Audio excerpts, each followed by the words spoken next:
Bien le bonjour à vous tous et à vous toutes. Je vous avais parlé des chakras de la Terre, donc si j'ai tardé, je vais vous expliquer pourquoi j'ai tardé vous la faire. Parce qu'en fait, j'étais en train de réfléchir, je vous parlais de l'ère du Verseau et il y a eu une information entre 2 qui est arrivée et du coup ça m'a emmené sur les crânes de cristal. Alors moi je vous avais dit que j'avais fait ceux de Bretagne. Et du coup, ben, moi je suis parti qu'il y a possibilité. Puisqu'on parle quand même qu'il y a 3 endroits où il y a 13 crânes de cristal en métal spirituel et qu'il y a un autre, heu, cercle de 13 crânes de cristal, mais lui physique, et donc il y a une personne justement qui a été à Stonehenge pour effectuer ça en physique. Donc du coup, moi je me suis posé la question, est-ce que les 2 autres crânes de cristal, donc moi celui de Stonehenge, donc Bretagne, on est quasiment proche, hein. Donc, je vous montre un peu plus près. Voilà, et j'essaie de bien cadrer. Alors je suis désolé si l'écran n'est pas top. Moi, je vous avais dit que l'ère du Verseau, donc ça fait 6 ans qu'on y est, il faut attendre 2026 pour que l'ère du Verseau soit totale et la fin du Poisson. D'après ce que j'ai calculé, donc 2027, on ne devrait plus avoir d'ère de Poisson. On devrait être vraiment dans la pure ère, du Verseau, et je vous disais que ça se situait ici entre Montréal et New York. Et regardez, il y a un Mouachaska, il y en a un autre, c'est au lac Titicacan, et l'autre, ça se trouve à côté de Tonnerre. Je vais vous lire ça. Bon, celui-ci, c'est un 8e, et vous voyez, ça forme un triangle. Et on peut se demander si celui-là, alors je pense que ça doit être ça, c'est que lui, il arrive justement vers Stonehenge, donc le chakra 4 de la Terre. Alors je vais. Pourquoi tous ces temps là-haut? Excusez-moi, les bons boutons. Ah, puis vous voyez, il est 9h37, il fait noir chez moi. Mais c'est pas grave. Donc moi, du coup, je vais vous lire ça pour que vous en saisissiez un peu plus les choses. Alors, les chakras de la Terre sont en emplacement physique chargé d'énergie, qui permettent à la planète d'équilibrer la vie de toutes choses. Les chakras de Terre reconnus sont situés à la surface de la Terre ou en dessous, depuis le fond de l'océan et les rochers jusqu'au sommet des montagnes et des vallées. Les tourbillons énergétiques positifs et négatifs fournissent une énergie féminine, masculin ou neutre. 7 chakras principaux de la Terre. Ça, je vous disais que celui du milieu ici, le 8e, là, celui-ci, il est en 8e, donc c'est pour ça que je ne le compte pas vraiment dans les 7 principaux. Mais qu'il y en a beaucoup plus de chakras, évidemment, hein. Pendant des millénaires, excusez-moi, on a révélé la Terre comme celle qui donne la vie, la Terre-Mère. Il va donc de soi que les 5 principaux chakras de la Terre correspondent aux 7 chakras humains, reconnus comme les traits qui reflètent entre une mère et son enfant.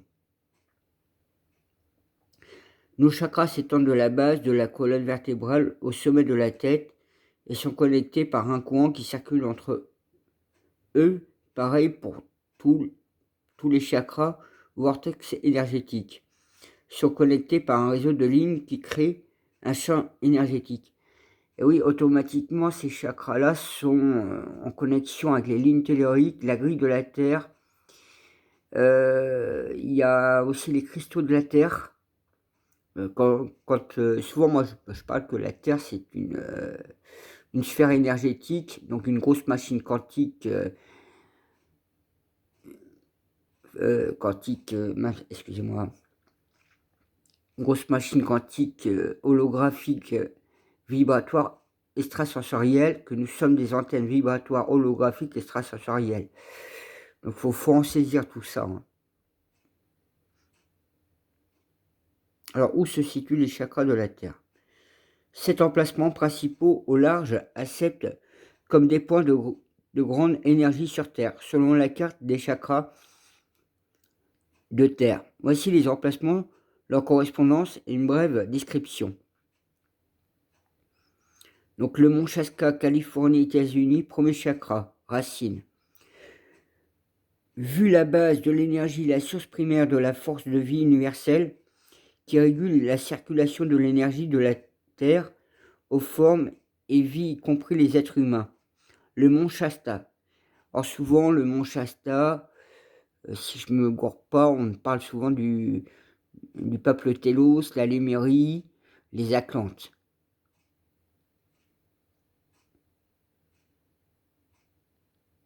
Donc,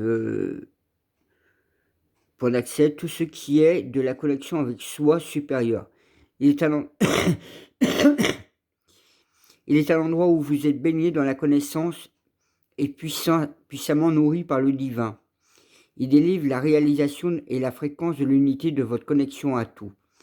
Le nom Shasta est un mot sanskrit qui désigne celui qui vit selon la loi divine. Et vous voyez, il y a quand même une concordance justement à ce fameux triangle. Je vous remettrai une autre carte du même pour que vous ayez plus de vision. Le chakra 2 que je vous disais justement par rapport au lac Titicacan. Donc le lac Titicacan qui passe la frontière entre la Bolivie et le Pérou, deuxième chakra, chakra sacré, souvent représente par un serpent. Alors le serpent, voyez plutôt le reflet de la Kundalini. Il est situé au milieu de nombreuses lignes où l'énergie primaire prend forme et mûrit. Vous voyez, hein, si ces deux chakras se trouvent dans ce fameux triangle, déjà vous avez un premier reflet de l'ère du Verseau. Bon, le 3, il n'y est pas, mais bon, je vais vous le dire quand même, si j'y arrive, parce que la couleur jaune me bloque un peu, avec le fond derrière. Ayer Rock, connu aussi comme Uluru, Australie. Troisième chakra du plexus solaire. Donc, ouais, vous voyez, hein, Australie, on est loin. Uluru représente le plexus solaire émotionnel et qui décrit comme le cordon ombilical qui fournit de l'énergie et toutes les choses suivantes. Le fameux chakra 4, donc celui qui fait la pointe du fameux triangle, on va dire, qui se trouve justement en Angleterre. Cet emplacement se partage le centre du cœur de la Terre, qui sont connus pour leur production intense énergétique.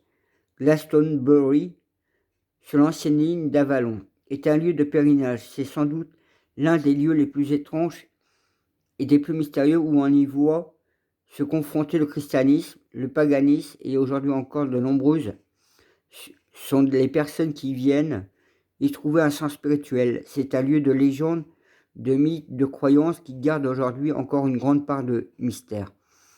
Alors oui, c'est quand même assez intéressant de voir cette triangulation par rapport à l'ère du Verseau. Hein. Donc, je vais vous lire les autres suivants.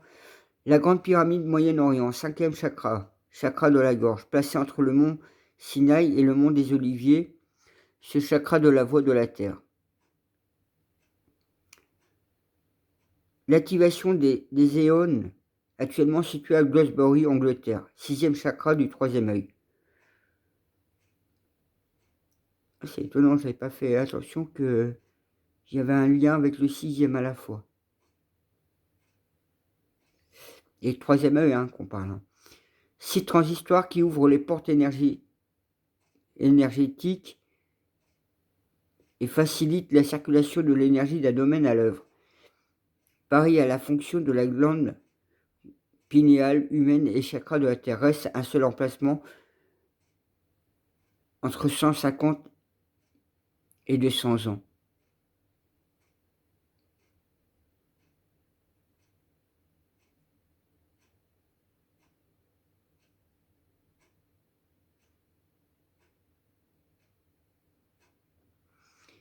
Là, en fait, il bouge, le chakra 6 bouge, en fait, tous les 150 à 200 ans et donc il arrive donc, vous voyez, je vous avais sorti ce truc-là, le fameux là, excusez-moi, là, celui-ci là et celui-ci est arrivé justement au chakra 4. Il serait arrivé d'après ce qui est écrit là. C'est assez étrange, mais bon. L'autre, c'est le monde Kailash, Tibet, 7e chakra, chakra coronal.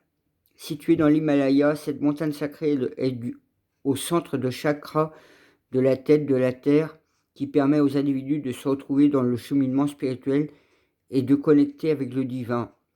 Fonction des chakras de la Terre. Tout comme nos chakras nous permettent de garder notre équilibre émotionnel, physique, psychologique et spirituel. Les chakras de la Terre sont essentiels à la transition de l'énergie et à la bonne conversation de la vie. Conservation de la vie, excusez-moi.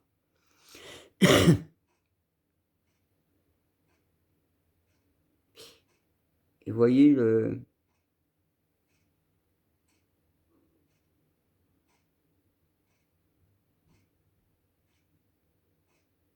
Vous voyez, le 8, ils le mettent au niveau du chakra de la gorge à la fois. Vous voyez, c'est très très complexe à comprendre, hein. Donc là, je vous en ai sorti un autre pour que vous voyez un peu mieux. Là, c'est le mont Shaska. Là, le lac Titicaca et le chakra 4. Donc, vous voyez le fameux triangle, or que New York-Montréal se trouve à peu près ici. Je vais essayer de vous mettre un peu plus. Ils sont bien repérés. Bon, on se trouve à peu près à cet endroit-là. La petite pointe ici.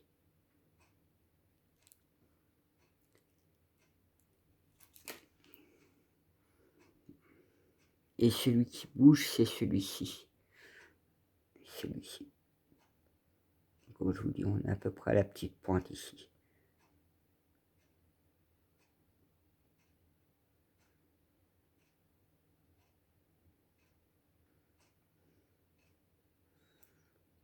Voilà, c'est vrai, c'est où se trouvent les chakras de la Terre et ses points énergétiques les plus puissants.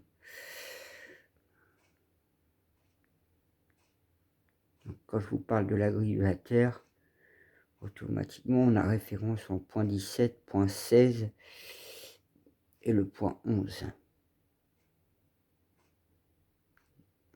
17, 11.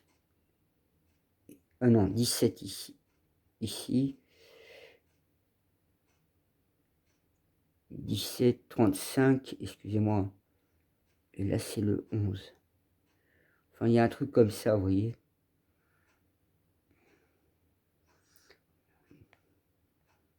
Là, il y a encore un autre système. Donc, vous voyez, il y a tout un système. Pourquoi toi, tu es venu là? Oh! Donc, ça, c'est le mont Shaska aux États-Unis. Le lac Titicaca. Ça, c'est le plexus solaire le chakra du cœur.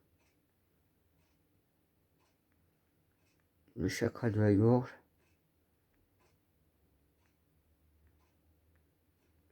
Le chakra de la couronne. Donc ça, en Himalaya. Ah, l'Himalaya. J'ai du mal à le prononcer, excusez-moi. Même si les chakras, tiens, je vais vous lire ça. Même si les chakras de la Terre possèdent une énergie très élevée, d'autres endroits sur Terre ont également situé à l'intersection de lignes telluriques et possèdent également un fort taux vibratoire. Par exemple, le triangle des Bermudes, Karachi au Pakistan, le triangle de la mer du Diable, Japon, le mont Fuji, Japon, les Maui, Hawaï, Sedona, Arizona, Glagari, Canada, Freedom, Écosse, Kiev, Ukraine. Oh tiens, intéressant, Kiev, Ukraine. Bali, Indonésie, île de Pâques, Angkor Wat, Cambodge, Sarawak, Bornéo, Gabon, Afrique centrale, Cap-Town, Afrique du Sud, lac Topon, Nouvelle-Zélande.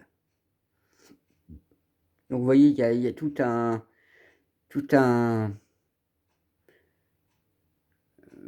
comment dire, il y a toute une machine quantique derrière qui se met en place par rapport à l'ère du Verseau, par rapport à ce qui se passe actuellement. C'est vrai que ça demande beaucoup hein, de tout saisir ces sites-là, ces lieux-là. Mais il est intéressant quand même d'avoir un œil et d'avoir une connaissance de ces chakras de la Terre et comment ils interagissent sur l'humanité, sur les lignes telluriques, sur la grille terrestre, sur comment ça s'appelle, pas les lignes de lait, j'allais dire, mais les cristaux de la Terre. Donc voilà. Je vous dis ben à plus. Et puis ben n'hésitez pas de mettre des commentaires si vous avez connaissance de choses ou si vous savez des trucs que moi j'ignore. Et puis ben n'hésitez pas à mettre des pouces, à vous abonner, merci. Puis ben merci aussi pour le nouveau abonné qui s'est abonné là récemment. Puis je vous dis ben prenez soin de vous, puis à la voilure.